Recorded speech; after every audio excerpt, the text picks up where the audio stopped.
Welcome to विद्यालय study point. आज की इस वीडियो में हम डिस्कस करने वाले हैं क्लास 11th का हिस्ट्री का एक और पेपर। एंड ये पेपर नंबर आपका थर्ड होने वाला है। इससे पहले भी हमने paper number 1 and paper number 2 already discuss किए हुए। आज के इस पेपर में हम डिस्कस करेंगे थर्ड पेपर को। एंड पैटर्न आप सभी को पता होगा, 3 घंटे आपके पास रहते हैं पेपर करने के लिए। 80 नंबर का ये आपका एग्जाम होता है हिस्ट्री का।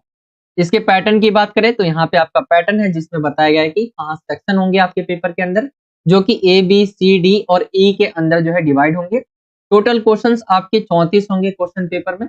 पहला सेक्शन, फिर यहाँ पे सेक्शन वाइज बताया हुआ है, जैसे कि 1 से 21 तक आपके एक एक नंबर के बहुविकल्पीय प्रश्न यानी एमसीक्यू टाइप क्वेश्चंस आपको देखने को मिलेंगे, जो कि सेक्शन ए के अंदर होंगे। सेक्शन बी के बारे में बात करें तो 22 से लेकर 27 तक आपके ये 3-3 नंबर वाले क्वेश्चंस रहेंगे। क्वेश्चन नंबर 28 से 30 तक आपके 8-8 नंबर के क्वेश्चंस रहेंगे। जो तीसरा 3-3 नंबर वाले होंगे वो सेक्शन बी में होंगे। सेक्शन सी में 8-8 नंबर वाले क्वेश्चन होंगे। सेक्शन डी में आपका 31 से 33 तक स्रोत आधारित क्वेश्चन होंगे, जो कि 4-4 नंबर वाले होंगे। जो लास्ट सेक्शन आपका बचेगा वो रहेगा ई, और ये मानचित्र पर आधारित जो लास्ट क्वेश्चन है आपका 34, जो कि 5 नंबर का रहेगा, वो इसी पर रहेगा। तो ये पेपर का पैटर्न है, आप समझ ले। एंड इंग्लिश मीडियम में भी सेम इसी तरह आप यहाँ पे देख सकते हैं। Question paper comprise 5 section A B C D and E यहाँ पे बताया हुआ है। फिर यहाँ पे सेक्शन वाइज आप देख सकते हैं जो कि बताया गया सेम वैसा ही है जैसा मैंने आपको हिंदी मीडियम में बताया। आप इंग्लिश मीडियम में देख सकते हैं कुछ इस तरह से ये होगा। सेक्शन ए की तरफ आते हैं। सेक्शन ए आपका यहाँ से स्टार्ट हो जाता है। एंड जैसा आपको बताया 1 से 21 तक आपके जो क्वेश्चंस रहेंगे वो एक एक नंबर वाले सभी एमसीक्यू टाइप क्वेश्चंस रहेंगे। पहले क्वेश्चन की तरफ आते हैं। पहला क्वेश्चन पूछा गया है, मेसोपोटामिया सभ्यता की निम्न में से कौन सी विशेषता है। तो आप सभी ने पढ़ा होगा लेखन कला और शहरी जीवन वाला जो आपका चैप्टर है, उसके अंदर मेसोपोटामिया जो कि एक सभ्यता है, जो कि सबसे प्राचीन सभ्यता मानी जाती है। इनमें से कौन सी इसकी एक विशेषता जो है बोला गया है, तो शहरी व नगरीय सभ्यता है।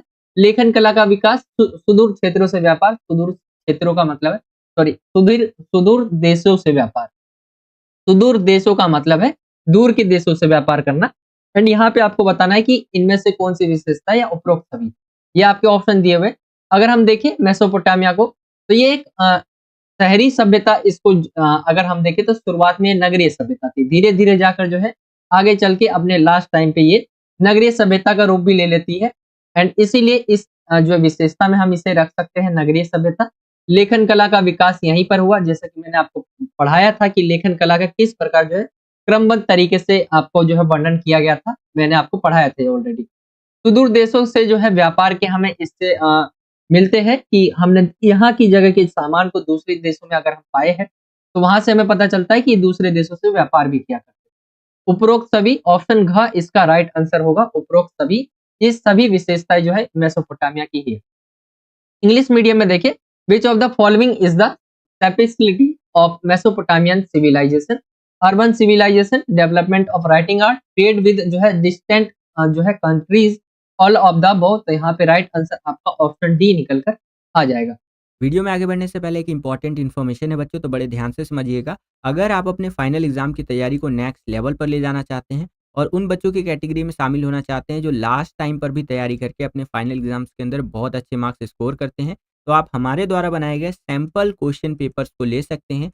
ये सैम्पल पेपर्स आपको आपके फाइनल एग्जाम की प्रिपरेशन के अंदर बहुत ज़्यादा हेल्प करेंगे बच्चों, क्योंकि स्पेशली हमने इन सैम्पल पेपर्स को आपके फाइनल एग्जाम की तैयारी के लिए ही डिज़ाइन किया है बच्चों, दिन रात मेहनत करके, ठीक है।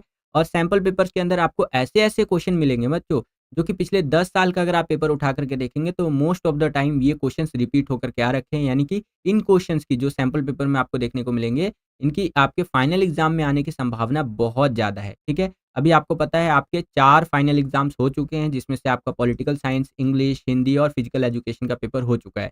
जिन भी बच्चों ने इन सब्जेक्ट के सैंपल पेपर खरीदे थे हमसे, आज भी उनका मैसेज आता है हमारी टीम के पास कि thank you so much sir, आपने जो सैंपल पेपर हमें प्रोवाइड करवाया इससे हमें बहुत ज़्यादा हेल्प हुई। और ऑलमोस्ट अगर मैं एक आपको रफ डेटा दूं तो 60 से 70% क्वेश्चंस वही थे जो हमने आपको सैंपल पेपर में प्रोवाइड करवाए थे, ठीक है। यानी सेम टू सेम क्वेश्चन छप करके एग्जाम में आ जाते हैं, ठीक है। तो अगर आप हिस्ट्री के एग्जाम की तैयारी को और जियोग्राफी के एग्जाम की तैयारी को और अच्छा बनाना चाहते हैं, जो आपका फाइनल एग्जाम होने वाला है, हिस्ट्री का आपका यहाँ पर फाइनल एग्जाम होगा बच्चों, वो होगा 11 मार्च को। और जो जियोग्राफी का आपका फाइनल एग्जाम होने वाला है बच्चों, वो होगा आपका 7 मार्च। तो अगर इन एग्ज़ाम्स की तैयारी को अगर आप अच्छा बनाना चाहते हैं, तो हमारे द्वारा दिए जा रहे सैंपल पेपर को ले सकते हैं आप।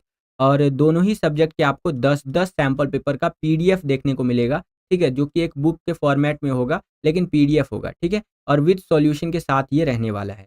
सैंपल पेपर्स को लेने के लिए स्क्रीन पर आपको 2 व्हाट्सएप नंबर दिख रहा है, दोनों में से किसी एक पर आप कॉन्टैक्ट करके सैंपल पेपर को प्राप्त कर सकते हैं 50% के डिस्काउंटेड रेट पर। ठीक है बच्चों? वैसे तो सैंपल पेपर का जो प्राइस है वो ₹199 है, लेकिन अभी अगर आप लेते हैं तो केवल और केवल ₹99 में एक सब्जेक्ट का 10 सैंपल पेपर आपको देखने को मिल जाएगा। तो इस हिसाब से एक सैंपल पेपर का प्राइस क्या पड़ा? मुश्किल से ₹10। ₹10 में क्या होता है आजकल? चाउमीन, मोमोज़, बर्गर, फिंगर ही खा जाते हैं बच्चे, हैं कि नहीं? और यहाँ पर अगर आप यहाँ पर सैंपल पेपर्स लेते हैं तो आपको बहुत ज़्यादा इसका फ़ायदा देखने को मिलेगा बच्चों। लिटरली आप थैंक यू मैसेज करेंगे हमारी टीम के पास कि thank you so much sir, आपके सैंपल पेपर के द्वारा हमारी बहुत अच्छी तैयारी हो गई है। ठीक है? तो ज़रूर लीजिए इन सैंपल पेपर्स को, स्क्रीन पर जो आपको व्हाट्सएप नंबर दिख रहा है उस पे कॉन्टैक्ट करके, और अपने जो फाइनल एग्ज़ाम आपका आने वाला है हिस्ट्री का और जियोग्राफी का, उसकी तैयारी में 4 चाँद लगाइए। चलिए वीडियो में आगे बढ़ते हैं। आगे हम आते हैं अगले क्वेश्चन की तरफ। वार का सिर से रिलेटेड पूछा गया है, कहाँ से प्राप्त हुआ? तो आपने एक चित्र देखा होगा, चित्र के अंदर एक सर पाया गया है एंड उसमें उस इमेज को जो है उससे स्रोत आधारित क्वेश्चन भी पूछा जाता है वार का शीर्ष के ऊपर। तो ये कहाँ से प्राप्त हुआ था? उर से, उरुक से, मारी से या बेबीलोन से? तो राइट आंसर आपका निकल कर आ जाएगा उरुक से। उरुक से जो है पाया गया था वार का जो शीर्ष है उसको। इंग्लिश मीडियम में देखें, वेयर इज द वार का टॉप जो है ऑब्टेन्ड फ्रॉम, यहाँ पे उरुक, ऑप्शन बी इसका राइट आंसर आ जाएगा। अगले क्वेश्चन की तरफ आते हैं, क्वेश्चन नंबर 3 है, एन मरकर किस शहर का शासक था? उरुक का, उर का, सुमेर का या मारी का? तो एन मरकर जो है माना जाता है एक शासक रहा था जिसका जो है संबंध जो शहर है वो जो था उरुक था। ऑप्शन का इसका राइट आंसर आ जाएगा उरुक। इससे इसका जो है संबंध था, यानी यहाँ का वो शासक था। इंग्लिश मीडियम में देखेंगे, एन मरकर was the ruler of this city. तो उरुक ऑप्शन जो ए है वो इसका राइट आंसर आ जाएगा। अगले क्वेश्चन की तरफ आए, अगला क्वेश्चन पूछा गया है, रोमन साम्राज्य में लेखन सामग्री के लिए निम्न में से किसका जो है बहुतायत प्रयोग होता था? कागज का? तो कागज उस समय था ही नहीं। पेपाइरस पत्र, धातु की पट्टिका या मिट्टी की पट्टिका?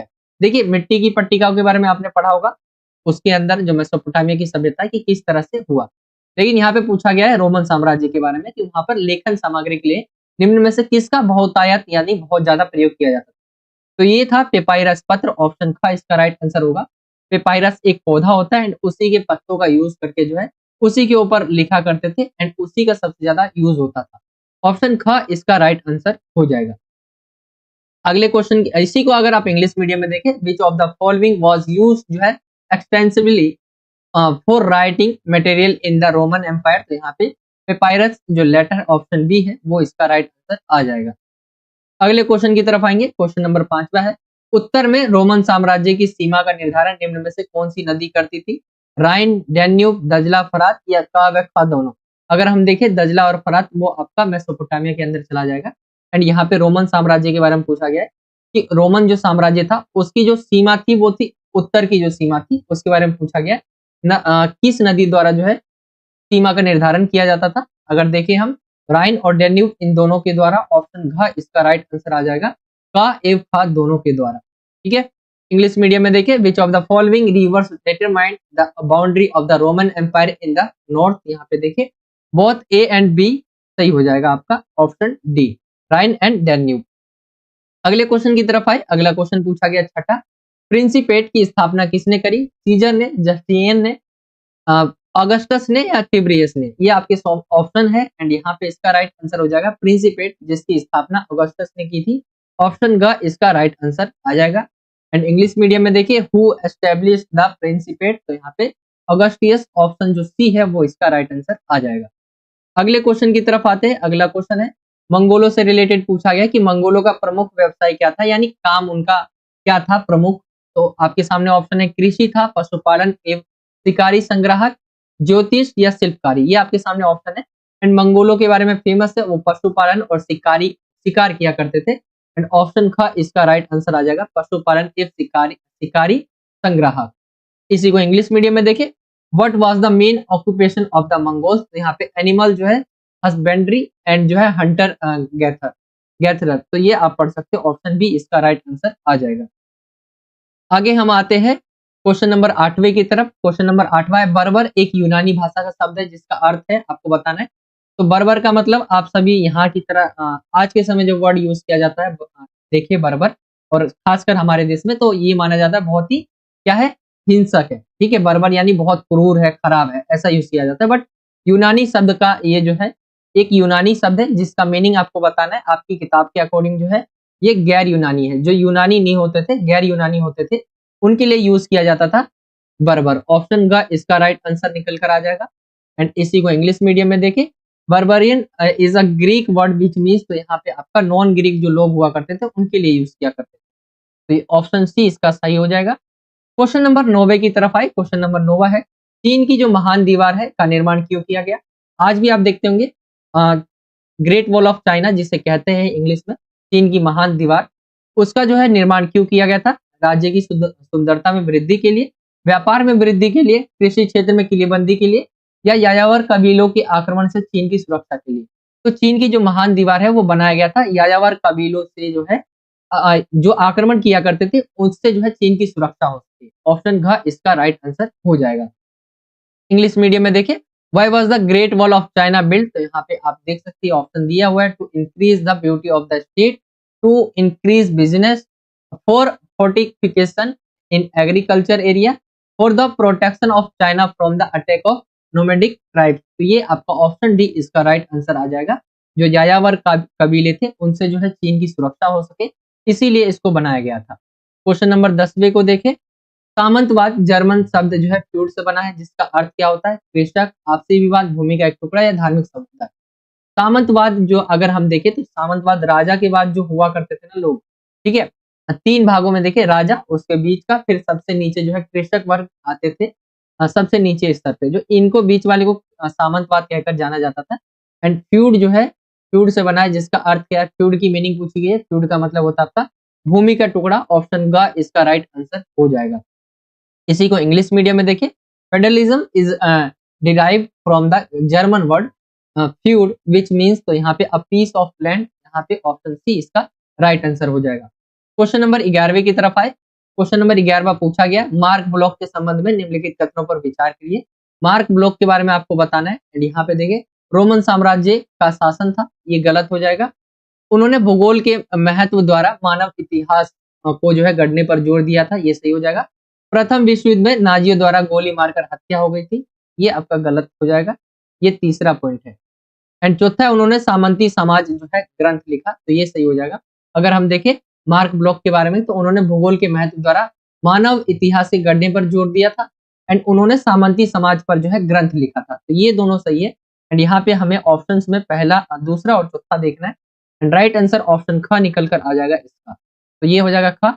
एंड इंग्लिश मीडियम में इसी क्वेश्चन को देखें, consider the following statements regarding mark block. तो यहाँ पे मैंने आपको आंसर्स बता दिया, जैसे कि ऑप्शन जो इसका दूसरा और चौथा हो जाएगा। एंड राइट आंसर आपका ऑप्शन बी निकल कर आ जाएगा। अगले क्वेश्चन की तरफ आए। क्वेश्चन नंबर 12 पूछा गया है, श्रेणी शब्द का क्या अभिप्राय है? श्रेणी, आज के समय हम श्रेणी का यूज करते हैं, लाइन के लिए यूज करते हैं, या उस समय भी ऐसी ही था।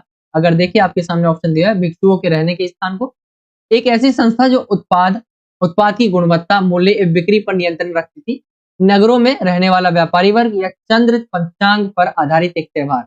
तो श्रेणी जो है वो यूज किया जाता था, उसका मतलब है एक ऐसी संस्था जो उत्पाद की गुणवत्ता, मूल्य एवं बिक्री पर नियंत्रण रखती थी। आप देखते होंगे फलों को अलग अलग श्रेणी में बांटा जाता है, यानी अलग अलग, देखिए एक तरह के फल, अलग अलग तरह के फल है, मान लेते एग्जाम्पल के लिए, जैसे आम, केला, सेब, अमरूद, ये सब है। तो इनको हम अलग अलग श्रेणी में बांटते हैं, यानी आम को आम की जगह डालेंगे, ठीक है। तो ऐसे ही हम बांटते हैं, यानी श्रेणी का मतलब देखें हम, तो उत्पाद की गुणवत्ता, मूल्य एवं बिक्री कर पर जो है बिक्री पर नियंत्रण रखती थी ये। ऑप्शन ख इसका राइट आंसर निकल कर आ जाएगा। इंग्लिश मीडियम में देखें, मीनिंग ऑफ द वर्ड जो है गिल्ड, तो यहाँ पे राइट आंसर आपका निकल कर आ जाएगा, an organisation which control the quality, price and sales of the product. Option B इसका राइट आंसर आ जाएगा। अगले क्वेश्चन की तरफ आए, द लास्ट सपर चित्र बनाने वाला जो कलाकार है उसके बारे में पूछा गया है। जो लास्ट सपर चित्र बनाने वाले उसके बारे में आपको बताना है। अगर हम देखें, लियोनार्डो दा विंची है, माइकल एंजिलो है, गुटेनबर्ग है, पेट्रोक है। द लास्ट सपर चित्र अगर आप देखेंगे तो यहाँ पे कुछ लोग रहते, कुछ इस तरह से चित्र रहता है, अगर आपने देखा हो, एक टेबल रहती है, एंड टेबल के ऊपर आपके भोजन रखे रहते हैं, फिर यहाँ पे लोग रहते हैं बहुत सारे, ये एक तरह का चित्र रहता है। एंड इसको किसने बनाया? लियोनार्डो दा विंची ने। ऑप्शन का इसका राइट आंसर आ जाएगा। इंग्लिश मीडियम में देखे the artist who painted the last supper, तो यहाँ पे right answer option A Leonardo da Vinci, option A इसका सही हो जाएगा। क्वेश्चन नंबर 11वें की तरफ आए। क्वेश्चन नंबर हम 13वें के बाद जो है 14वें की तरफ आते हैं। गुटेनबर्ग द्वारा जो है छपी गई पहली पुस्तक के बारे में आपसे पूछा गया है। एंड यहाँ पे मैंने ये क्वेश्चंस आपसे पहले भी डिस्कस किया था। गुटेनबर्ग द्वारा जो छापी गई पहली पुस्तक थी वो थी बाइबल। उसकी जो है 150 प्रतियां जो है छापी गई थी। तो ये इसका राइट आंसर आपका ऑप्शन ग निकल कर आ जाएगा। द फर्स्ट बुक जो है प्रिंटेड बाय जो है गुटेनबर्ग, तो यहाँ पे इंग्लिश मीडियम में option C 150 copies of Bible, option C इसका राइट आंसर हो जाएगा। क्वेश्चन नंबर 15वें की तरफ आए तो यहाँ पे 15वां पूछा गया कैथोलिक चर्च के विरुद्ध मार्टिन लूथर द्वारा आरंभ किया गया अभियान। आप सुनते होंगे कि मार्टिन लूथर ही था जिसने धार्मिक सुधारों की शुरुआत करी थी। एंड यहाँ पे जो है आपसे पूछा गया कैथोलिक चर्च के विरुद्ध जो है मार्टिन लूथर द्वारा आरंभ किया गया अभियान के नाम बताने आपको। तो ये रेनेसा, प्रोटेस्टेंट सुधारवाद, पाप जो है स्वीकारोक्ति, या अमूल परिवर्तनवादी। तो ये आपके सामने ऑप्शन दिए हुए। एंड यहाँ पे प्रोटेस्टेंट जो है सुधारवाद, ऑप्शन का इसका राइट आंसर निकल कर आ जाएगा। मार्टिन लूथर द्वारा चलाया गया था, ये हो जाएगा। इंग्लिश मीडियम में इसी को देखें, द कैंपेन स्टार्टेड बाय जो है Martin Luther against the Catholic church, तो यहाँ पे ऑप्शन जो बी है प्रोटेस्टेंट रिफॉर्मेशन, ऑप्शन जो बी है वो इसका राइट आंसर आ जाएगा। अगले क्वेश्चन की तरफ आए। अगला क्वेश्चन पूछा गया है 16वां, आयरलैंड, न्यूजीलैंड और ऑस्ट्रेलिया में शेल्टर जो शब्द का प्रयोग किया जाता था निम्न में से किसके लिए किया जाता था? डच के लिए, ब्रिटिश के लिए, फ्रांसीसी के लिए, या पुर्तगालियों के लिए? तो राइट आंसर आपका आ जाएगा ऑप्शन का ब्रिटिश के लिए जो है शेल्टर शब्द का यूज किया करते थे। कहां पर? आयरलैंड, न्यूजीलैंड और ऑस्ट्रेलिया में। वहीं अगर बात करें हम दक्षिण अफ्रीका की, तो दक्षिण अफ्रीका में शेल्टर शब्द का जो प्रयोग किया जाता था वो डच लोगों के लिए किया जाता था। तो ये आपका दक्षिण अफ्रीका का आ जाएगा, ठीक है, दक्षिण अफ्रीका वाला। एंड यहाँ पे अगर हम देखें ब्रिटिश का जो यूज किया जाता था वो आयरलैंड, न्यूजीलैंड और ऑस्ट्रेलिया में जो शेल्टर जो है शब्द का प्रयोग किया जाता था ब्रिटिश लोगों के लिए। इंग्लिश मीडियम में देखें 16वां क्वेश्चन ही, in Ireland, New Zealand and Australia the word shelter was used for which of the following? Dutch, British, French, for the Portuguese. यहाँ पे आपका आ जाएगा option B, right answer British. अगले क्वेश्चन की तरफ आए। क्वेश्चन नंबर 17वां है, लातिनी शब्द ऑस्ट्रेल का अर्थ निम्न में से क्या होता है? तो यहाँ पे वॉनर, गांव, दक्षिण या समुद्र। तो यहाँ पे देखिए ऑस्ट्रेल का जो अर्थ है वो आपका आ जाएगा दक्षिण, ऑप्शन जो है आपका ग वो इसका राइट आंसर हो जाएगा। इसी को इंग्लिश मीडियम में देखें, which of the following means the Latin word austral? तो यहाँ पे साउथ, ऑप्शन सी इसका राइट आंसर जो है साउथ आ जाएगा। अगले क्वेश्चन की तरफ आए। अगला क्वेश्चन पूछा गया है 18वां, ऑस्ट्रेलिया की राजधानी निम्न में से कौन सी है? सिडनी है, मेलबर्न है, कैनबरा है या पर्थ है? ये आप मुझे कमेंट करके बताइए कि इसका आंसर क्या निकल कर आएगा। इजी क्वेश्चन है, ऑस्ट्रेलिया की राजधानी पूछी गई है, आप मुझे कमेंट करके बताइए। इंग्लिश मीडियम में देखिए, which of the following is the capital of Australia? तो ये आपके सामने ऑप्शन दिए हुए हैं। एंड 18वें का आंसर क्या निकल कर आ जाएगा आपको मुझे कमेंट करके बताना है। सिडनी, मेलबर्न, कैनबरा या पर्थ। 19वें क्वेश्चन की तरफ आते हैं। दुनिया की तीसरी सबसे लंबी नदी के बारे में पूछा गया, कौन सी है? तो ये मैंने आपसे पहले भी डिस्कस किया था, जो कि है यांगत्से। ये आपका ऑप्शन का सही हो जाएगा। दुनिया की तीसरी सबसे लंबी नदी मानी जाती है, जो कि चीन के अंदर है। इसी को इंग्लिश मीडियम में देखें, which of the following is the third longest river in the world? तो यहाँ पे यांगत्से, ऑप्शन जो ए है वो इसका राइट आंसर आ जाएगा। 20वां क्वेश्चन है, चीन का जो है सबसे प्रमुख जातीय समूह निम्न में से कौन सा है? हुई, मांचू, उइगुर, उइछुर या हान? तो यहाँ पे अगर हम देखें चीन का सबसे प्रमुख जातीय समूह जो है वो है हान, ऑप्शन घ इसका राइट आंसर आ जाएगा। हान इसका सही हो जाएगा। इंग्लिश मीडियम में देखिए, which of the following is the most prominent ethnic group of China? तो यहाँ पे हान, ऑप्शन जो डी है वो इसका राइट आंसर आ जाएगा। अगले क्वेश्चन की तरफ चले।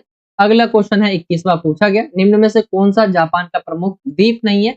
तो द्वीप मतलब क्या होता है? ऐसे देखिए, अगर हम भारत के पास भी अपने द्वीप है, जैसे अंडमान निकोबार आप देखते हैं, ठीक है, लक्षद्वीप देखते हैं, तो ये द्वीप ही द्वीप वो होते हैं, महाद्वीप नहीं। एक होता है बड़े क्षेत्र पे जो है कोई पानी से घिरा हो, जो उसको हम महाद्वीप की श्रेणी में रखते हैं। लेकिन एक वही छोटा सा जो है जगह जो चारों तरफ से पानी से घिरा हो, उसको हम द्वीप बोलते हैं। तो ऐसे द्वीप जो है जापान में भी है। एंड यहाँ पे कई सारे द्वीप है, इनमें से कौन से द्वीप जो है वो जापान के नहीं है, आपको बताना है। तो राइट आंसर अगर हम देखें तो कोशिश सकते हो जो ऑप्शन घ है वो इसका राइट आंसर आ जाएगा। ये जापान का कोई द्वीप नहीं है।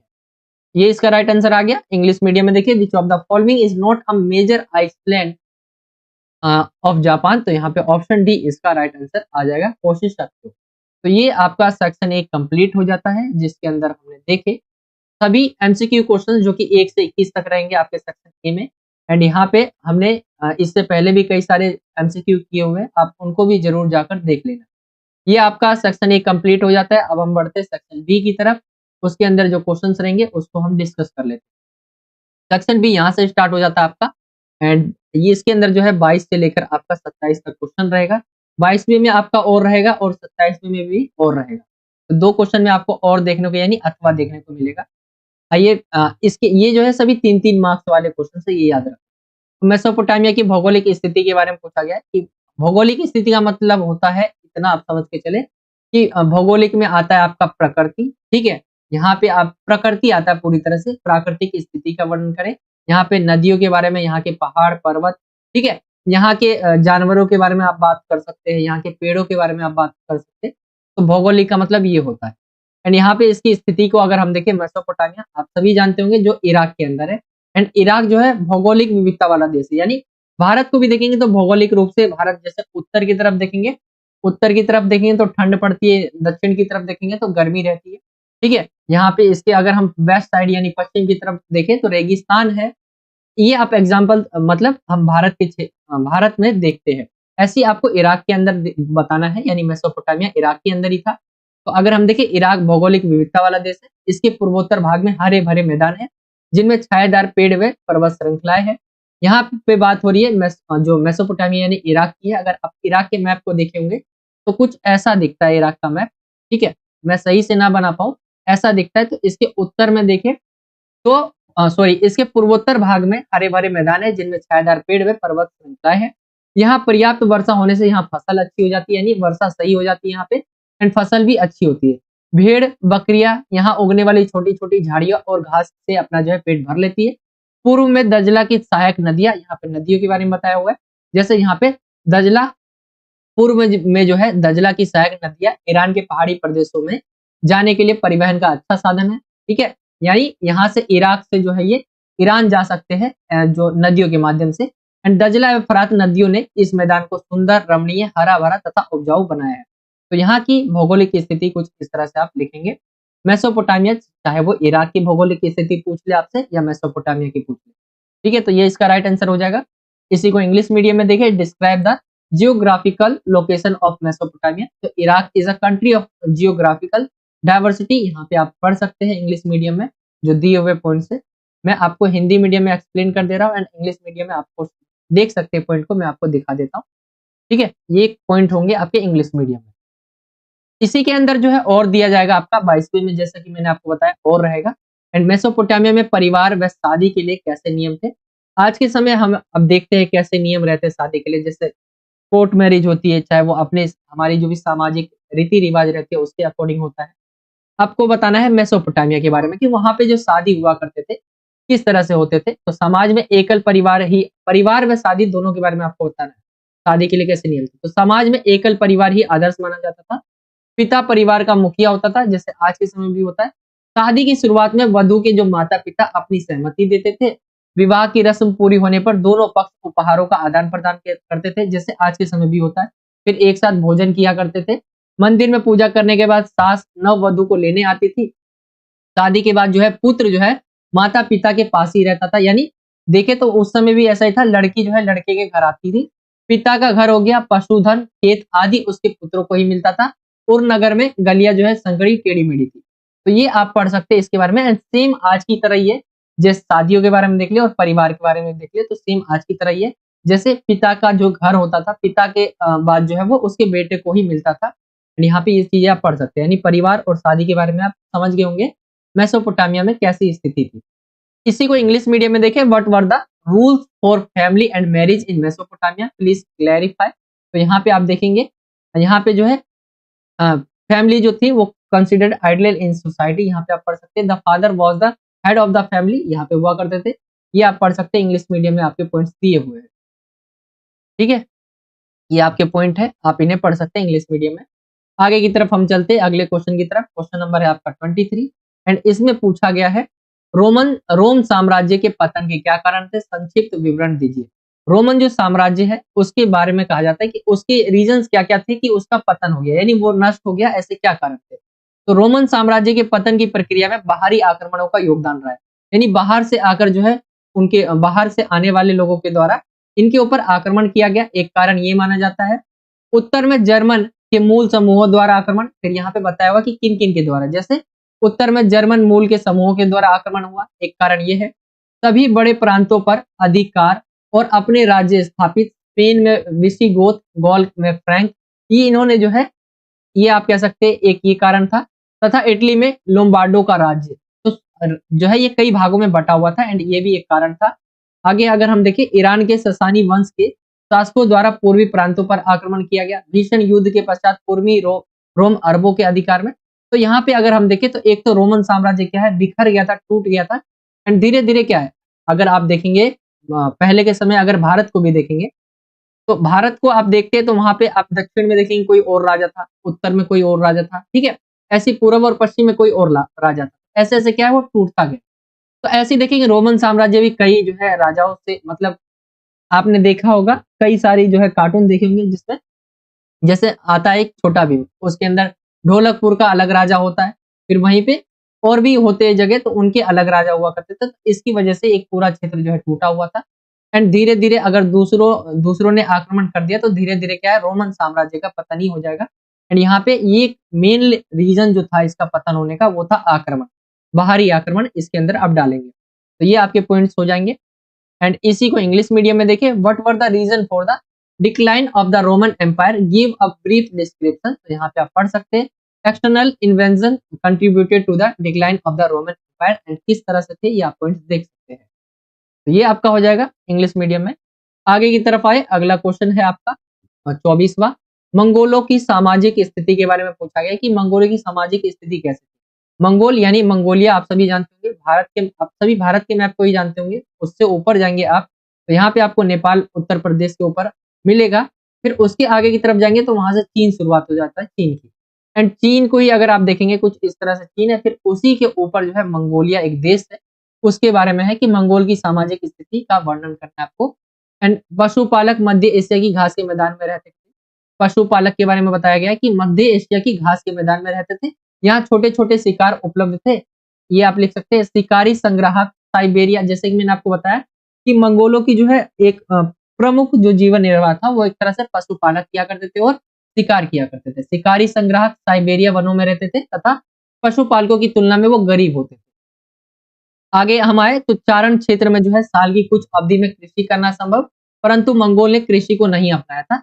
ये इनका एक पता नहीं क्या था, लेकिन इन्होंने कृषि को नहीं अपनाया था। इन्होंने सिर्फ पशुपालन और जो आपका शिकारी था वो शिकार करना, इसके ऊपर इन्होंने ध्यान दिया। वह आत्मरक्षा और आक्रमण के लिए परिवारों तथा कुलों से जो है परिसंघ बना लेते थे, वह पशुधन के लिए लूटमार करते थे। तो ये इनकी सामाजिक स्थिति के बारे में आप इन्हें देख सकते हैं। आगे हम आए, इसी को इंग्लिश मीडियम में देखें, mention the social condition of the Mongols. यहाँ पे आप पढ़ सकते हैं, यहाँ पे ये पॉइंट्स है आपके एंड ये 3-3 नंबर वाले, तो मैंने उसी हिसाब से आपको पॉइंट्स बताए, जैसे इसमें 4 बता दिए हैं, तो आप इसे लिख सकते हैं। ये आपका 24वां क्वेश्चन हो जाएगा। आगे हम आते हैं अगले क्वेश्चन की तरफ। अगला क्वेश्चन पूछा गया है 25वां, भिक्षु भिक्षुणियों के जीवन पर संक्षिप्त टिप्पणी लिखना है आपको। भिक्षु और भिक्षुणियों के जीवन मतलब कैसे थे एक तरह से, उसके बारे में आपको बताना है। तो ये क्या थे, मठों में रहा करते थे, भिक्षु और भिक्षुणी दोनों मठों में रहते थे। प्रार्थना करना इनका कार्य, एक तरह से प्रार्थना करते थे ये। अध्ययन और कृषि जैसी शारीरिक श्रम का जो है व्रत किया करते थे। खान-पान तथा वस्त्र संबंधी निश्चित नियमों का ये पालन करते थे। तो ये सारे इनके एक तरह से, ये आज के समय के जैसे आप पंडित और होते हैं ना, उस तरह से आप मान लें, ये मठों में निवास करते थे, प्रार्थना किया करते थे, अध्ययन और कृषि जैसे शारीरिक श्रम का व्रत किया करते थे। खान-पान तथा वस्त्र संबंधी जो भी निश्चित नियम होते थे, उसका वो पालन किया करते थे। इसी को इंग्लिश मीडियम में देखें, right a short note on the leaves of Monks and nuns. तो यहाँ पे रेसिडेंस इन जो है मोनेस्ट्रीज, फास्टिंग ऑफ जो है प्रेयर, स्टडी एंड फिजिकल जो है labour such as agriculture, food and clothing, adherence to certain related rules. तो ये आप पढ़ सकते हैं, इसके अंदर ये पॉइंट्स हैं। आगे हम आते हैं अगले क्वेश्चन की तरफ। अगला क्वेश्चन है 26वां। विज्ञान और दर्शन के क्षेत्र में अरबियों के योगदान के बारे में पूछा गया। अरबियों ने क्या-क्या योगदान दिया विज्ञान और दर्शन के क्षेत्र में? अगर हम देखें, इन्होंने क्या किया, पांडुलिपियों का जो है संरक्षण किया यानी बचाव किया और इसको ट्रांसलेट भी किया, अनुवाद किया दूसरी भाषाओं में। इनमें जो है इब्न सीना तथा इब्न रुशद का जो है योगदान रहा है। अनुवादों के जरिए इनका प्रचार प्रसार भी किया। तो ये है अरबियों के जो है योगदान रहे हैं विज्ञान और दर्शन में। इन्होंने एक तो अनुवाद किया, इन्हें ट्रांसलेट किया, फिर उसको अलग-अलग भाषाओं में ट्रांसलेट करके जो है इनका प्रचार प्रसार भी किया। तो ये आप लिख सकते हैं इसके अंदर। एंड इंग्लिश मीडियम में देखें, एक्सप्लेन द कंट्रीब्यूशन ऑफ जो है Arabs in the field of science and philosophy. तो यहाँ पे आप पढ़ सकते हैं कंजर्वेशन एंड जो है ट्रांसलेशन ऑफ जो है manuscript of the past, contribution of IBN इब्न मतलब इब्न सीना and ibn Rushad, propagation through जो है ट्रांसलेशन। तो ये आप पढ़ सकते हैं, ये इसका राइट आंसर हो जाएगा। अगले क्वेश्चन की तरफ आए। अगला क्वेश्चन 27वां है। ऑस्ट्रेलिया में मानव निवास के इतिहास का वर्णन करते हुए वहां के मूल निवासियों के बारे में आपको बताना है कि ऑस्ट्रेलिया में जो मानव निवास था के इतिहास का वर्णन करते हुए आपको वहां के मूल निवासियों की विशेषता भी बतानी है। तो मानव निवास का इतिहास अगर हम देखें, पहले इतिहास की बात की गई है, इसके इतिहास को लेकर। तो मानव निवास का इतिहास काफी लंबा है। शुरुआती मनुष्य या आदि मानव जिन्हें जो है एबारिनिज कहते हैं, यह 40,000 साल पहले आने शुरू हुए थे।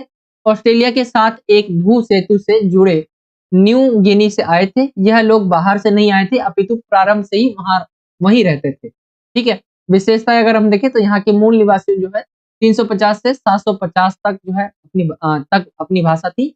अलग-अलग कबीले थे, अलग-अलग जो ग्रुप हुआ करते थे, उनकी अलग-अलग तरह की भाषा हुआ करती थी। इनका एक विशाल समूह उत्तर में रहता था। तो ये इनकी विशेषता हो गई। एंड इतिहास पर नजर डालते हुए आपको इसको बताना। तो ये हो गया जो ऑस्ट्रेलिया में रहने वाले मानव निवास थे उसके बारे में। इंग्लिश मीडियम में देखिए, while discovering the history of human जो है habitation in Australia, write the characteristics of the original inhabitants there. तो ये आप पढ़ सकते हैं। इसमें लिखा हुआ है जैसा कि the history of human habitation is quite long. Early humans और प्रिमिटिव ह्यूमंस कॉल जो है Aborigines started arriving 40,000 years ago, came from New Guinea, connected by a land bridge with Australia. These people had not come from outside but were living there since in the beginning. Each अगर हम इनकी विशेषता की बात करें तो ये आपके the original inhabitants had their own language from 350 to 750 यहाँ पे बताया गया। A large group of them lived in north। तो ये इसमें लिख सकते हैं आप। ये हो जाएगा आपका 27वां क्वेश्चन। आगे की तरफ आए तो अगला क्वेश्चन है आपका, इसी के अंदर अथवे में दिया रहेगा, 27वें में अथवा रहेगा एंड 22वें में अथवा रहेगा। तो मैंने जैसे कि आपको बताया, तो 27वें में दिया हुआ है आपका उत्तरी जो अमेरिका है उसमें उद्योगों के विकसित होने के कारण आपको बताने हैं। तो आप देखते होंगे पूरे वर्ल्ड को अगर आप देखेंगे तो उसमें 7 महाद्वीप है। उसमें एक महाद्वीप है आपका उत्तरी अमेरिका, जो कि यहाँ की साइड है वर्ल्ड के अंदर। अगर हम देखें, एशिया को यहाँ रखे, अफ्रीका को यहाँ रखे, उत्तरी अमेरिका नीचे है, दक्षिणी अमेरिका। तो उत्तरी जो अमेरिका है वहां पर उद्योगों के विकसित होने का क्या कारण था? वहां पे एक चीज फैली थी, आप सभी को पता होगा, गोल्ड रश करके। मैंने ये कई बार कहा है कि उसके विकसित होने पे कहीं ना कहीं गोल्ड रश का जो है प्रभाव देखने को मिलता है। सबसे बड़ा रीजन है गोल्ड रश। ठीक है, गोल्ड रश आया तो गोल्ड रश के आने से लोग वहां से आए, यूरोप के लोग जो है, क्योंकि गोल्ड रश फैला कि यूरोप के जो अमेरिका है उसमें क्या है, गोल्ड रश यानी रश सोना है यहाँ पे फैला। तो यूरोप के लोग क्या हुए, यूरोप से जो है लोग आए यहाँ की तरफ एंड यहाँ पे धीरे धीरे जो है अपनी जो भी है सोना मिल जाएगा इसकी तलाश में सब अमीर हो जाएंगे, अपनी जिंदगी सुधार लेंगे, इस चक्कर में आए यहाँ पर। एंड यहाँ पे भीड़ बढ़ने लगी तो रेलवे का विकास हुआ, रेलवे के कारण हुआ यहाँ पे विकास। यंत्रों के द्वारा कृषि को आसान बनाया गया। यहाँ पे यंत्र, नई नई चीजें जो है बनाई गई, उससे जो है कृषि आसान होने लगे। औद्योगिक नगरों का विकास होने लगा, कारखानों की संख्या में वृद्धि हुई और बड़े पैमाने पर आर्थिक उन्नति हुई। तो ये कारण आप लिख सकते हैं जिससे उत्तरी अमेरिका में उद्योग जो है विकसित हुए। ठीक है, एंड यहाँ पे ये भी चीज लिख सकते हैं उद्योगों के बारे में, लेबर जो है वो कम, मतलब कम रुपए में भी काम कर देती है, यानी सस्ते श्रमिक। यहाँ पे आप ये भी लिख सकते हैं, सस्ते श्रमिक, इसके रीजंस में कि इसका विकास हुआ है, औद्योगिक विकास। तो ये हो जाएगा आपका। एंड इसी को इंग्लिश मीडियम में देखें, describe the reasons for the development of industries in north America. तो ड्यू टू रेलवेज हो गया, मेकिंग एग्रीकल्चर इजियर थ्रू जो है मशीन्स आपका आ जाएगा। डेवलपमेंट ऑफ इंडस्ट्रियल सिटीज आ जाएगा। Increase in the number of factories and large scale of economic growth, ये आप लिख सकते हैं। एंड जो है सस्ते रेट पे यानी कम सस्ते रेट पे जो है लेबर्स मिल जाते थे, तो ये आप लिख सकते हैं। सेक्शन सी स्टार्ट है, इसके अंदर जो है लॉन्ग आंसर टाइप क्वेश्चंस रहेंगे एंड सभी 8-8 नंबर के इसके अंदर क्वेश्चन देखने को मिलेंगे आपको। तो आइए इसके पहले क्वेश्चन की तरफ आते हैं। पहला क्वेश्चन यानी 28वां क्वेश्चन है, संभवतः है दुनिया को मेसोपोटामिया की सबसे बड़ी देन जो है, यानी मेसोपोटामिया की सबसे बड़ी देन जो है मानी जाती है उसकी काल गणना और गणित की जो विद्वतापूर्ण परंपरा है, उक्त कथन की जो है तर्कसंगत व्याख्या कीजिए। ये माना जाता है कि मेसोपोटामिया की सबसे बड़ी जो देन है ना, वो काल गणना है और गणित की विविधतापूर्ण जो परंपरा है वो दी जाती है। आपको इसका एक्सप्लेन करना है तर्क सहित। अगर हम देखें तो ये बात सही है, कथन जो दिया हुआ है। एंड यहाँ पे मेसोपोटामिया की सबसे बड़ी देन जो है, आज तक आप देखेंगे काल गणना वहीं से निकल कर आई है। गणित में हम जो जोड़ घटा करते हैं ये वहीं से मिला है हमें। तो मेसोपोटामिया की दुनिया को सबसे बड़ी देन उसकी काल गणना और गणित की विविधतापूर्ण परंपरा है। 1800 ईस्वी के आसपास की कुछ पट्टिकाएं मिली है जिनमें गुणा और भाग की जो है तालिकाएं, वर्ग तथा वर्गमूल और चक्रवृद्धि ब्याज की जो है सारणियां दी गई है। ये सबूत है 1800 के आसपास जो है कुछ पट्टिकाएं मिली थी जिनमें गुणा भाग की जो है तालिकाएं, वर्ग तथा वर्गमूल और चक्रवृद्धि ब्याज की जो है सारणियां दी गई है। एंड पट्टिकाएं कैसी हुआ करती थी मेसोपोटामिया में, तो मिट्टी की पट्टिकाओं पर लिखा करते थे। मैंने आपको बताया था ऐसी कुछ होती थी। एंड जहां पे लिखते थे उस भाग को वो चिकना बना देते थे, ठीक है। सरकंडे जो हुआ करते थे उसकी तीखी नोक से लिखा करते थे ये। एंड बाद में उसको धूप में सुखा दिया करते थे। तो वो पट्टिकाएं मिली है सन 1800 में। मेसोपोटामिया वासियों से ही हमें ज्ञात हुआ, यानी पता चला कि पृथ्वी के चारों ओर चंद्रमा की परिक्रमा के अनुसार एक वर्ष पूरे होने, एक वर्ष का जो है 12 महीने में विभाजन, जो आज हम देखते हैं ना कि एक वर्ष हमारा 12 महीने में क्यों होता है, क्योंकि जो चारों ओर जो पृथ्वी के चारों ओर चंद्रमा की परिक्रमा के अनुसार ही हम जान पाते हैं ये। एक महीने का जो है 4 हफ्तों में विभाजन हो गया। ये हमने वहीं से लिया या हमें वहीं से मिला है, या एक तरह से कह सकते हैं कि मेसोपोटामिया की देन है, जिसमें हम एक महीने को 4 हफ्ते में बाँटते हैं और एक दिन का जो 24 घंटा होता है उसका विभाजन हो गया। 1 घंटे में 60 मिनट होते हैं उसका विभाजन हो गया। यह ये अगर देखिए आज ये सब हमारे दैनिक जीवन का हिस्सा है। तो ये कहाँ से मिला है हमें? मेसोपोटामिया से। तो ये इसमें आप लिखेंगे। आगे देखिए, अगर हम सूर्य और चंद्र ग्रहण घटित होने पर वर्ष, मास और दिन के अनुसार उनका हिसाब रखकर गणना की जाती थी। रात को आकाश में तारों और तारामंडल की स्थिति पर नजर रखते हुए गणना की जाती थी। तो ये सारी चीजें देखेंगे तो ये सबसे बड़ी देन जो मानी जाती है उसकी काल गणना और गणित की विविधतापूर्ण परंपरा। एंड आप सभी लिख सकते हैं, जैसे एक साल में 12 महीने होते उसका विभाजन हो जाए, चाहे एक महीने में 4 हफ्ते होते उसके बारे में हो जाए, एक दिन में 24 घंटे हो जाए या एक घंटे में 60 मिनट हो जाए। ये सब चीजें जो मिली है ना वो मेसोपोटामिया से, और यही मानी जाती है सबसे बड़ी देन जो है मेसोपोटामिया की है विश्व को। ये हो जाएगा आपका पहला क्वेश्चन, यानी 28वां क्वेश्चन। इसी को आप इंग्लिश मीडियम में देखेंगे। Probably Mesopotamia's greatest contribution to the world is its जो है क्लोरली ट्रेडिशन ऑफ जो है कॉर्नोलॉजी एंड जो है mathematics explain the above statement logically. तो Mesopotamia's greatest contribution to the world is its clearly tradition of chronology and जो है mathematics. सन यहाँ पे बताया हुआ है 800 BC। Some tablets have been found around it in which tables, यहाँ पे tables है, यहाँ पे tablets है, यहाँ पे tables of multiplication and division, tables of squares and squares roots and जो है compound interest are given। ये सारी चीजें आप देख सकते हैं यहाँ पे इंग्लिश मीडियम में। ये हमें जो सन 1800 BC के अंदर जो पाया गया था उसके बारे में बताया गया क्या क्या चीजें थी। It is from the Mesopotamians that we came to know that according to the revolution of the moon around the earth, an entire year is divided into 12 months. A month is divided into 4 weeks. A day is divided into 24 hours, and an hour is divided into 60 minutes to be done. Today, all this is part of our daily life. When solar and lunar जो है eclipses occurred, they were calculated by keeping track of the year, month and day. Calculations were done by keeping an I on the positions of stars and जो है consultations in the night sky. तो ये आपका English medium में कुछ इस तरह से इसके पॉइंट्स होंगे। तो ये आपका क्वेश्चन नंबर 28 कंप्लीट हो जाता है। मेसोपोटामिया की विश्व को सबसे बड़ी देन जो है काल गणना और गणित यानी मैथमेटिक्स माना जाता है, उसके बारे में आपको बताना है। इसी के अंदर और भी रहेगा क्वेश्चन में, एंड और में दिया हुआ है रोम सेना रोम साम्राज्य का महत्वपूर्ण अंग थी, कथन का औचित्य निर्धारण करते हुए व्याख्या करना। यानी यहाँ पे रोमन जो साम्राज्य थी उसके बारे में बताना है कि किस तरह रोमन साम्राज्य के अंदर जो उसकी सेना थी वो बहुत इंपॉर्टेंट थी, ठीक है, महत्वपूर्ण अंग थी। अगर हम देखें तो सैनिक प्रबंध की विशेषता अगर हम देखें इसकी, तो रोम सेना राजनीति की महत्वपूर्ण संस्था थी, यानी राजनीति की वो महत्वपूर्ण संस्था थी। व्यावसायिक सेना थी, सेवा करने की अवधि जो है निश्चित हुआ करती थी कि इतने टाइम पीरियड के लिए आप जो है सेना में जैसे कार्य करेंगे। सबसे बड़ा जो है एकल निकाय, सेनेट में सेना का डर हुआ करता था। यहाँ पे देख लिया, मतभेद होने पर गृह युद्ध भी हो जाता था, आंदोलन में विद्रोह हो गया।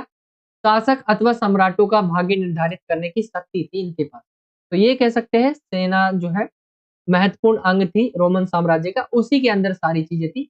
आप सभी को पता होगा किसी भी देश का या किसी भी साम्राज्य हो तो उसका सेना ही सब कुछ होता है, और आज के समय भी किसी भी देश का हो तो वो सेना ही सब कुछ है।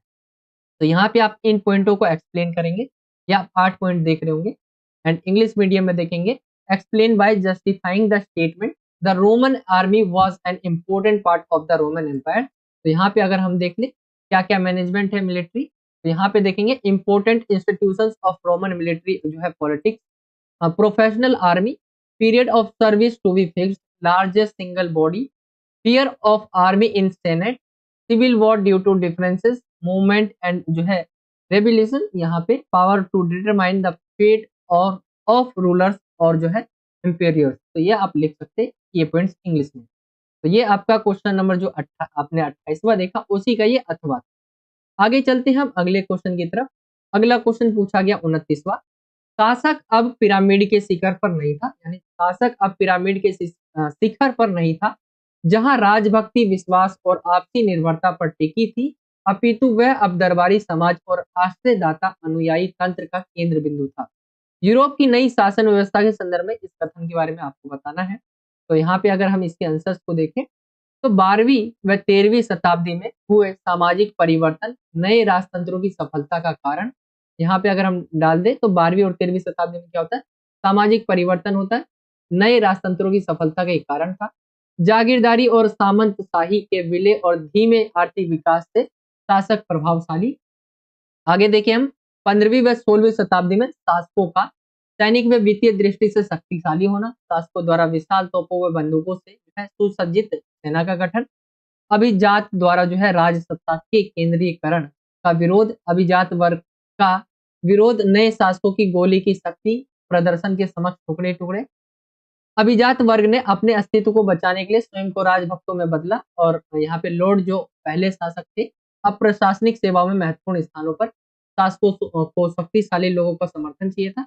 धन समर्थन का जो है माध्यम, धनी गैर अभिजात यानी व्यापारी और साहूकार का दरबार में प्रवेश, राजा को धन उधार, ये सारी चीजें आप इसके अंदर पॉइंट एक्सप्लेन करेंगे। ये इस क्वेश्चन में कि शासक अब पिरामिड के शिखर पर नहीं था, यानी शासक जो हुआ करता था उसको धीरे धीरे किसने जो है अब दबा दिया एक तरह से कहेंगे तो अभिजात वर्ग के द्वारा। अभिजात वर्ग ने विरोध किया, एंड उसका अभिजात वर्ग का क्या क्या अगर हम देख ले क्या क्या प्रभाव था, तो यहाँ पे अभिजात वर्ग के अस्तित्व आप देख सकते हैं, इसके बारे में बोला गया है कि अस्तित्व को बचाने के लिए स्वयं को राजभक्तों में बदल लिया इन्होंने। लॉर्ड जो पहले शासक थे अब प्रशासनिक सेवा में महत्वपूर्ण स्थानों पर हो गए। शासकों को शक्तिशाली लोगों का समर्थन चाहिए था, तो उसके लिए धन समर्थन का माध्यम थे। धनी एक गैर अभिजात वर्ग यानी व्यापारी व साहूकार का दरबार में प्रवेश, राजा को धन उधार, ये सारी चीजें किया करते थे। तो ये आप डाल सकते हैं यूरोप की नई शासन व्यवस्था के संदर्भ में इस कथन के बारे में। एंड इंग्लिश मीडियम में इसी क्वेश्चन को देखें, क्वेश्चन नंबर 29 है, the ruler was no longer at the top of the pyramid where जो है loyalty was based on trust and mutual dependence but was now the centre point of court society and network of जो है patterns and followers. Explain this statement in the context of the new governance system of Europe. तो यहाँ पे आप पढ़ सकते हैं, यहाँ पे लिखा हुआ है जैसे social changes that took place in the 12th and 13th centuries were the reason for the success of the new जो है monarchies. यहाँ पे rulers became जो है influential due to the merger of जो है जागीरदारी एंड जो है federalism and slow economic development. In the 15th and 16th century the rulers become powerful in military and जो है financial term. Formation of army equipped with huge cannons and जो है guns by the rulers. Opposition to the centralization of state powers by the elite. Oppositions of the elite classes to peace in front of the display of the power of the new rulers हो गया. आगे देखिए point. The elite class converted themselves into royalty जो है royalties to save their extents. Lord who were earlier rulers now hold important positions in administrative service. The rulers needed the support of powerful people, money as a means of support. Entry of rich known जो है aircraft craft जैसे जो है यहाँ पे बोला गया है मर्चेंट्स एंड जो है मनी लेंडर्स हो गया into the court lending money to the king. तो ये आप लिख सकते हैं पॉइंट्स इसके अंदर. आगे हम आए इसी के अंदर और भी देखने को मिलेगा आपको और में बताया गया 16वीं जो शताब्दी थी उसमें महिलाओं की स्थिति कैसी थी. तो कहीं भी महिलाओं की स्थिति से रिलेटेड क्वेश्चन आए तो आपको दो चीजों करनी है. महिलाओं की स्थिति हमेशा किसी भी समय में दो तरह की होगी. उसी समय में जैसे आज के समय में महिलाओं की स्थिति आप देखेंगे तो दो तरह की है. जिनके पास पैसा है उन महिलाओं की स्थिति अच्छी है, जिनके पास पैसा नहीं है वो उनकी स्थिति खराब है. तो पहले के समय भी ऐसा हुआ करता था. अगर हम महिलाओं के गरीब अगर पहली स्थिति जान ले हम तो महिलाओं को कारोबार में परामर्श आदि देने का अधिकार नहीं था. दहेज का प्रबंध ना होने के कारण लड़कियों को भिक्षुणी बना दिया जाता था, भिक्षुणी जो है बना दिया जाता था.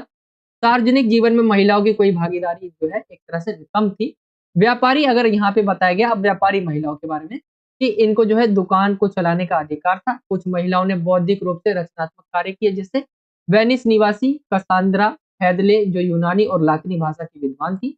मंदुआ की मार्चिसा इसाबेला दी इस्ते जिन्होंने अपने पति की अनुपस्थिति में अपने राज्य पर शासन किया. तो यहाँ पे दो तरह की स्थिति रहती है हमेशा. महिलाओं की स्थिति से रिलेटेड कोई भी क्वेश्चन आया आपसे पूछा जाए एग्जाम में तो आपको लिखना है महिलाओं की स्थिति जो है भिन्न भिन्न हुआ करती थी. पहले ऐसी महिलाएं जो गरीब थी तो उनकी स्थिति क्या थी आप ये लिख सकते हैं. कारोबार में कोई भी परामर्श यानी राय नहीं ली जाती थी.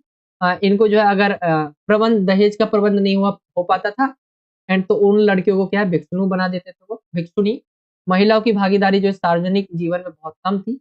एंड यहाँ पे व्यापारी महिलाओं यानी जिनके पास पैसा था उनके बारे में आप एक्सप्लेन कर सकते हैं.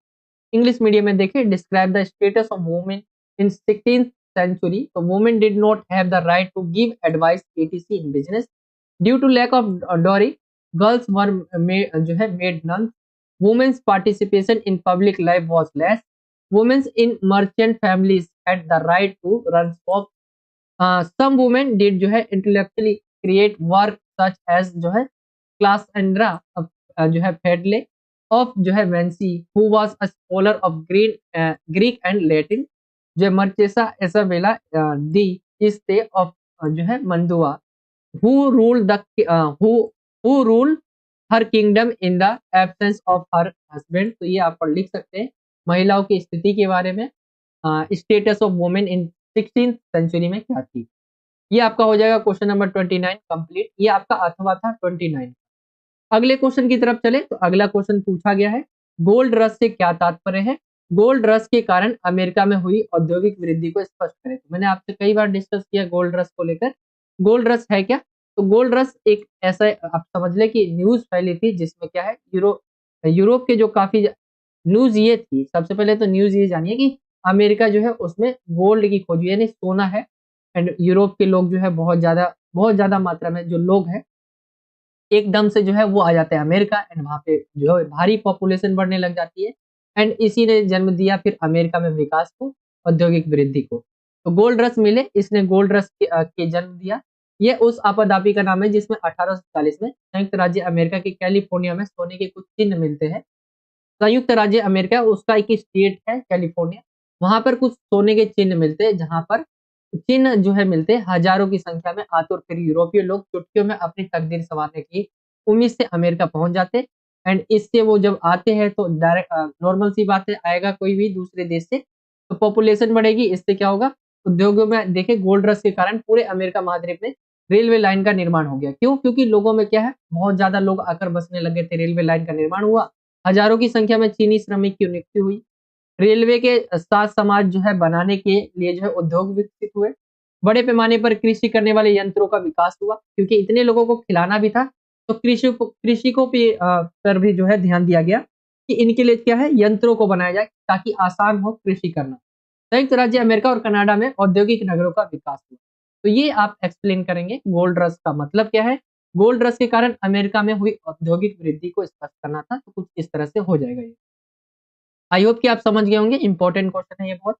30वें क्वेश्चन को इंग्लिश मीडियम में देखें, what is mean by gold rush, explain the industrial growth in America due to the gold rush, found a gold rush then gave birth to the gold rush, this is the name of the disaster in which 1840,000 of Europeans eager to find some signs of gold in California, United States of America, reach America in the hope of improving their जो है bonus in a jiffy। तो यहाँ पे growth के बारे में industries की बात हुई है, तो यहाँ पे आप देख सकते हैं the gold rush lead to the construction of railway lines throughout the American continent.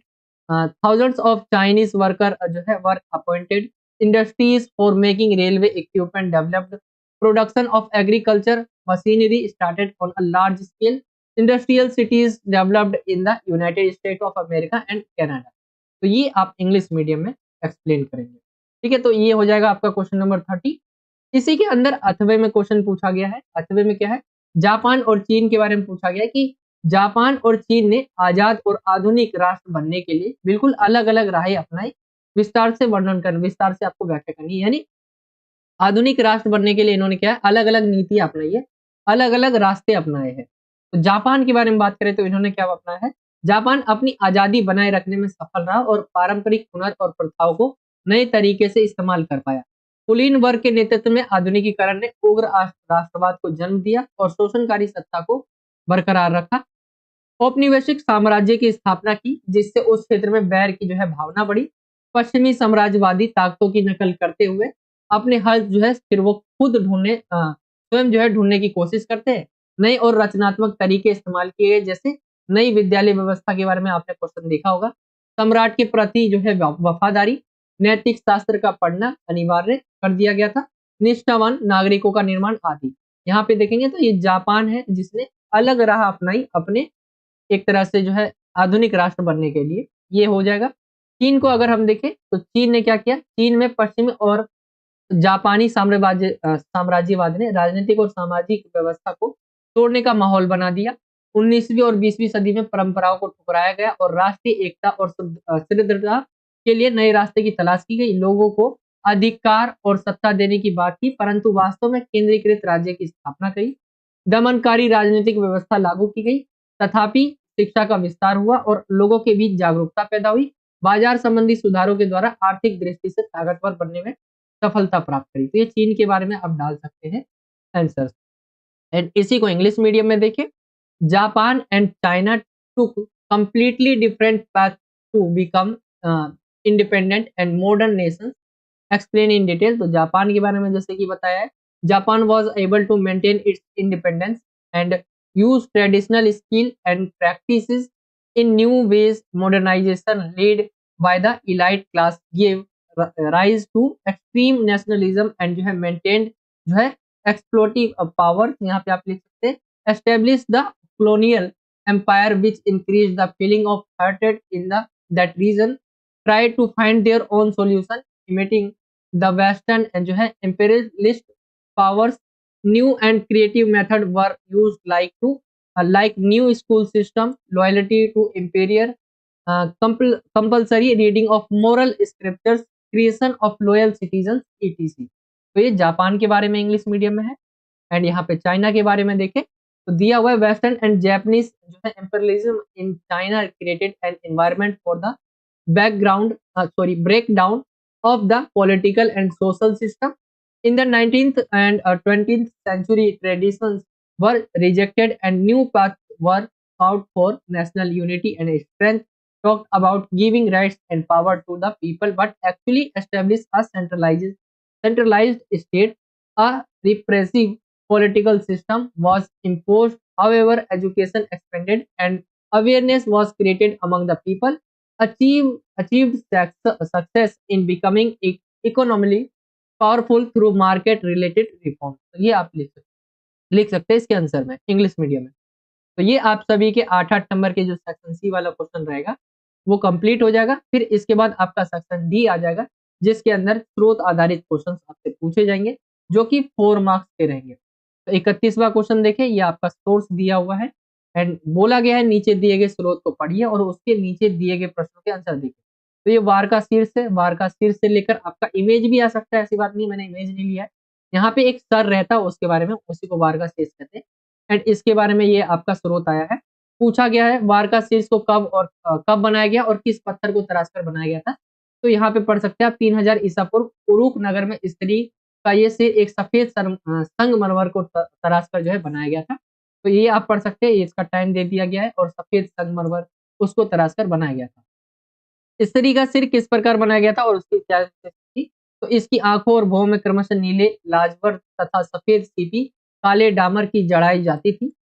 ये आप पर लिख सकते हैं इसके बारे में। स्त्री की मूर्ति या सिर की प्रसिद्धि का क्या कारण था? ये एक ऐसे कठोर पत्थर से तराशा गया था जिसे काफी दूरी से लाना पड़ता था। तो ये चीजें आप लिख सकते हैं, इसीलिए प्रसिद्ध था। एंड इसी को आप इंग्लिश मीडियम में देखिए, read the source given below and answer the questions given. तो ये आपका वार का हेड है, आप पढ़ सकते हैं एंड क्वेश्चन है व्हेन वाज द वार का टॉप जो है यहाँ पे हेड लिखे, ये जब ट्रांसलेट किया गया इसको तो ये टॉप हो गया बट हेड आएगा। Built and which stone was it carved from. तो यहाँ पे आपका पहला क्वेश्चन पूछा गया, आप यहाँ पे पढ़ सकते हैं, इसका आंसर इसी में है। How was the women's head made and what are its जो है कैरेक्टरिस्टिक्स। एंड यहाँ पे थर्ड क्वेश्चन जो पूछा गया, what is the reason for the fame of women's statue of for head. तो यहाँ पे आप पढ़ सकते हैं, इसका आंसर हो जाएगा इसी के अंदर सभी के आंसर से आप इन्हें पढ़ सकते हैं। जैसे मैंने आपको हिंदी में बताया, मैंने आंसर अलग से नहीं लिखे आपको बताने के लिए कि आप पैसेज में भी जाकर कर सकते हैं। आगे आते हैं अगले क्वेश्चन पे, ये 32वां क्वेश्चन है। रोमन अभिजात वर्ग की आमदनियां 5वीं शताब्दी के प्रारंभिक दशकों में इससे रिलेटेड आपका सोर्स है। एंड यहाँ पे ये आपका सोर्स पूरा देख रहे होंगे आप। इससे रिलेटेड नीचे क्वेश्चन पूछा गया जैसे हिप्पोड्रोम का क्या अर्थ है।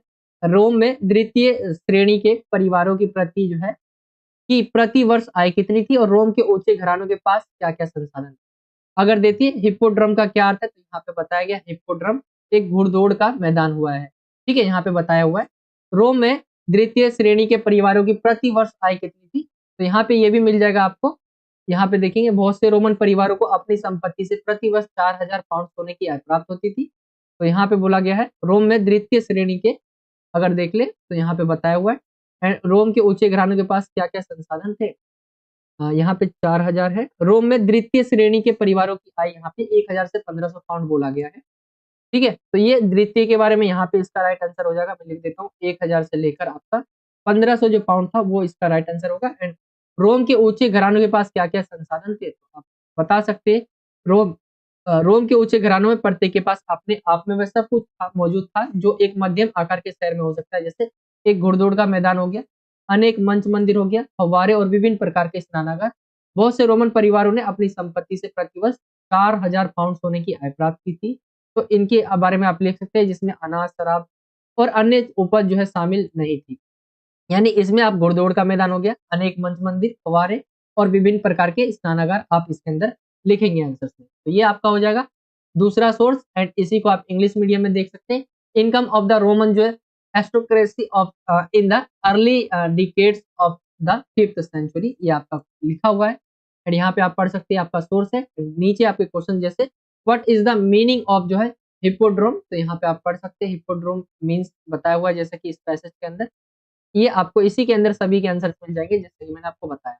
What was the annual income of the second class families in Rome. तो यहाँ पे आप बता सकते हैं सेकंड क्लास के बारे में। And what resources did the high families of Rome Rome have. तो यहाँ पे आप बता सकते हैं जैसे ये क्या क्या है इनके पास लिखे हुए, आप पढ़ सकते हैं। तो ये आपका हो जाएगा क्वेश्चन नंबर 32 इंग्लिश मीडियम में। आगे हम आए अगले क्वेश्चन की तरफ। तो ये 33वां है, ये भी स्रोत आधारित क्वेश्चन है। एंड ये आपका पूरा स्रोत दिया हुआ है, इससे रिलेटेड नीचे क्वेश्चन। तो यहाँ पे देखिए क्वेश्चन पहला पूछा गया, उपरोक्त विवरण किस पुस्तक से लिया गया है और इसके लेखक का क्या नाम है। तो एक बार चलते हैं हम इसकी तरफ, स्रोत की तरफ। एंड निकोलो मेकियावली अपने ग्रंथ दी प्रिंस के 15वें अध्याय में मनुष्य के स्वभाव के बारे में लिखते हैं। तो ये है इनका जो राइटर है निकोलो मेकियावली, एंड ग्रंथ कौन सा है, दी प्रिंस इसका नाम है, किताब का नाम है। एंड यहाँ पे द प्रिंस किताब का नाम है, इसके लेखक जैसे कि मैंने बोला आपको निकोलो मेकियावली होगा। तो ये हो गया। निकोलो मेकियावली मनुष्य के स्वभाव के बारे में क्या लिखते हैं, तो यहाँ पे आप पढ़ सकते हैं जो है यहाँ पे ये बताते हैं मनुष्य के बारे में कि जब भी मनुष्य के बारे में चर्चा होती है तो विशेषकर राजकुमारों के बारे में जो जनता की नजर में रहते हैं, तो इनमें अनेक गुण देखे जाते हैं जिनके कारण वे प्रशंसा या निंदा के योग्य बने। उदाहरण के लिए कुछ को दानी माना जाता है और कुछ अन्य को जो है कंजूस। तो ये लिख सकते हैं इनके बारे में जो इनके विचार थे मनुष्य के स्वभाव के बारे में। मनुष्य की इच्छाएं अपूर्ण क्यों रह जाती है, तो मनुष्य की इच्छाएं जो अपूर्ण यानी पूरी क्यों नहीं हो पाती, तो लालच एक तरह से अगर हम इसके आंसर्स को देखें, इसमें आप पढ़ सकते हैं जैसे एक व्यक्ति अविश्वसनीय और दूसरा घमंडी, एक व्यक्ति कामुक द्वारा पवित्र और एक निष्कपट द्वारा चालाक, एक अड़ियल दूसरा लचीला, इसके बारे में बताया गया। एंड ये देखिए यहाँ पे लिखा है प्रदर्शित करने में सदैव तत्पर रहते हैं क्योंकि कुछ हद तक मनुष्य की इच्छाएं अपूर्ण रह जाती है। मेकियावली ने देखा कि इसके पीछे प्रमुख कारण क्या है, मनुष्य अपने समस्त कार्यों में अपना स्वार्थ देखता है, यानी स्वार्थ इसका राइट आंसर हो जाएगा। क्यों रह जाती है, क्योंकि हर एक काम में अपना वो स्वार्थ देखता है, इस वजह से। तो ये हो जाएगा इसका आंसर। एंड ये इंग्लिश मीडियम में आप इसे देख सकते हैं, 33 क्वेश्चन जो है आपका उसी को। एंड यहाँ पे क्वेश्चन है जैसे from which book has the above description been taken and what is the name of the its author. तो यहाँ पे जैसे कि आप पढ़ सकते हैं, ऑथर नेम निकोलो जो मेकियावली आ जाएगा। एंड इसका जो राइट आंसर द प्रिंस हो जाएगा, जो बुक का नाम है। What does Niccolo Machiavelli write about human nature and why do man जो है डिजायर्स रिमेन अनफुलफिल्ड। तो यहाँ पे आप लिख सकते हैं इसका आंसर इसी स्रोत में दिया हुआ है, जैसे कि मैंने आपको हिंदी में दिखा। तो ये आपका कंप्लीट हो जाएगा ये वाला सेक्शन, जिसका जो सेक्शन आपका डी था। इसके अंदर आपके 4-4 नंबर के 3 क्वेश्चन स्रोत आधारित पूछे जाएंगे आपके पेपर में। एंड ये आपका कंप्लीट हो गया। आगे चलते हम, अगला जो सेक्शन है आपका वो है सेक्शन लास्ट, जो सेक्शन ई। इसमें मानचित्र आधारित क्वेश्चन पूछे जाएंगे। जैसा कि ये मानचित्र वाला क्वेश्चन देखें, तो ये आपका मंगोल साम्राज्य से रिलेटेड पूछा गया है। जैसे काराकोरम, तुर्फान, हिरात, बुखारा, तासन, इसको आपको मैप में दिखाना है। इनमें से क्या है कि आपको जो दिया रहेगा, देखिए ये 3 नंबर का ये रहेगा आपका, ये आपका 3 या 2 नंबर का रहेगा, ठीक है। एंड 34.1 और 2 करके होगा। एंड एक रहेगा आपका ये शायद 3 नंबर का ये रहेगा, आपका 2 नंबर का ये रहेगा। इसमें से कहा जाएगा कि नहीं 2 को भरे, या आपके सिर्फ 2 दिए रहेंगे, 2 को आपको भरना पड़ेगा, ठीक है। तो अलग अलग तरीके से पूछे जाते हैं मैं आपके क्वेश्चन, जैसे मैं आप सभी को दिखाऊं, काराकोरम, तुर्फान, हिरात, बुखारा, तासन, एंड अलग तरह से कैसे कैसे क्वेश्चन पूछे जाएंगे। तो ये तो आपको भरना होगा, ठीक है, इसके अंदर कि कौन सी जगह कहाँ पर, जो मैंने आपको दिखाई पहले। एंड यहाँ पे जो 30 ये आपका 34 पॉइंट जो 2 होगा आपका, उसके अंदर ये वाले क्वेश्चन होंगे जिसमें दिया रहेगा, आपको भरना है कि ये है कौन कौन सी जगह, ठीक है। एंड यहाँ पे मैं आपको दिखा देता हूँ, जैसे कि पहले का काराकोरम, तुर्फान, हिरात, बुखारा, तासन, ये सब है कहाँ पर। तो मैं रियल आपको जो दिखा देता हूँ मैप, जिसके अंदर आंसर दिया हुआ है। जैसे आप देख सकते हैं काराकोरम यहाँ पे आपका, ताशकंद दिया हुआ है, बुखारा दिया हुआ है, आप पढ़ सकते हैं। ये दिया हुआ है, तुर्फान दिया हुआ है आपका, तो ये पढ़ सकते हैं आप। एंड और क्या था आपका, हिरात था, तो ये आपका दिया हुआ है। तो ये मैप में आपके फिल किए हुए हैं। एंड इसमें जो 1 2 3 लिखे हुए हैं, इसमें भी आपका पूछा जाएगा, आपको भर देना है इसी में से देख के। जैसा कि दिया हुआ है दूसरा, ये क्या होगा आपका, तो यहाँ पे देखेंगे मास्को होगा, ये दिया हुआ है मास्को। एंड आगे चले हम दूसरा देखें, यहाँ पे आपका क्या निकल कर आएगा। यहाँ पे अगर हम देखें तो ये शायद जो है आपका बगदाद की तरफ हो जाएगा ये आपका, ठीक है। एंड एक बार देख लेना मैच करके, यहाँ से इतना दिख नहीं पा रहा है मुझे क्योंकि ये मैप आपकी किताब से लिया है। एंड ये आप देख सकते हैं यहाँ पे दिया है। एंड थर्ड भी इसी तरह से आपको करना होगा। तो बाकी ये हो जाएगा आपका पूरा जो है पेपर खत्म। आई होप कि आपको वीडियो अच्छा लगा होगा। वीडियो अच्छा लगा तो वीडियो को लाइक करें, ज़्यादा से ज़्यादा अपने दोस्तों में शेयर करें। एंड अगर आप हमारे चैनल पर नए नए आए हैं, पहली बार विजिट किया चैनल पर, और अभी तक आपने हमारे चैनल को सब्सक्राइब नहीं किया, तो सब्सक्राइब लिखा हुआ आपको दिखेगा, उस पर आपको क्लिक करना है जस्ट वीडियो के नीचे, और आपको बेल आइकन को ऑल पे सेलेक्ट कर लेना है। जब भी हम कोई नई वीडियो डालेंगे आप तक वो नोटिफिकेशन पहुंच जाएगा।